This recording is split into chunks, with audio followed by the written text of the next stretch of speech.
HSLC আৰু HSৰ ষ্টুডেণ্টছৰ routine ওলাল ফেব্ৰুৱাৰী মাহৰ ছেকেণ্ড উইকত আৰম্ভ হ'ব।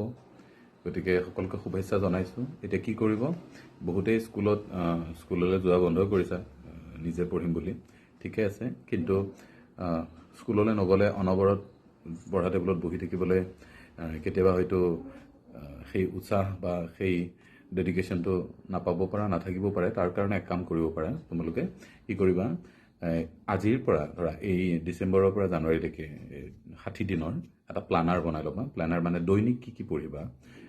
এঘণ্টা সময় লোকচান হ'ব, ক্ষতি হ'ব। তোমালোকে কি কৰিবা, প্ৰত্যেকটো ছাবজেক্টৰ 6টা ছাবজেক্টৰ এটা প্লানাৰ বনাবা, কোনদিনা কি ছাবজেক্ট পঢ়িবা বা এদিনত কেইটা ছাবজেক্ট বা কোনটো চেপ্টাৰ পঢ়িবা। তেনেকৈ বনাই ল'লে তোমালোকৰ বহুত ইজি হ'ব, বহুত সহজ হ'ব। পৰীক্ষাটো তোমালোকে কি হ'ব, একদম এটা প্ৰজয়িক মেনাৰত প্ৰিপাৰেশ্যন কৰিব পাৰিবা। আৰু কিছুমানৰ কি হৈছে, প্ৰিপাৰেশ্যন দুটা ধৰণে হ'ব নহয়। কিছুমানে ছায়েন্সৰখিনিয়েতো নীট বা JEEৰ কাৰণে প্ৰিপেয়াৰ কৰিব।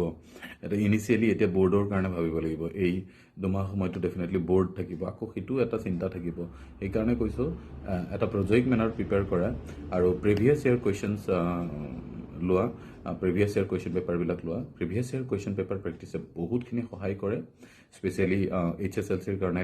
মেথছটো হওক বা ইংলিছ হওক বা ছায়েন্স হওক, আদাৰৱাইজ HS ছেকেণ্ড ইয়েৰত ইংলিছ হওক বা বাকী ছায়েন্সৰ ছাবজেক্টবিলাক হওক, প্ৰিভিয়াছ ইয়েৰ পেপাৰ প্ৰেক্টিছ কৰিলে বহুতখিনি আইডিয়া পাবা আৰু মেথডলজিটো গম পাবা কেনেকৈ এপিয়াৰ কৰিব পাৰি। বৰ্ডৰ পৰীক্ষাৰ কাৰণে বহুত বেছি চিন্তা কৰিব লগা নহয়। যিসকলে পঢ়ে তেওঁলোকে ধুনীয়াকৈ কৰিব পাৰিব বা ৰেডি হ'ব পাৰিব। আৰু যদি কোনোবাই বিচাৰে যে প্লানাৰখন নিজে প্ৰস্তুত কৰিব পৰা নাই, বনাই দিব লাগে, আমি ইতিমধ্যে বহু ছাত্ৰ ছাত্ৰীক বনাই দিছোঁ। তো যদি বিচাৰা আমি বনাই দিম, অকণমান সময় দিলেই হ'ল, আমি বনাই দিম আৰু সেইমতে প্ৰিপেয়াৰ কৰিব পাৰিবা। সকলোকে পুনৰবাৰ শুভেচ্ছা জনাইছোঁ। সকলোৰে পৰীক্ষা ভাল হওক।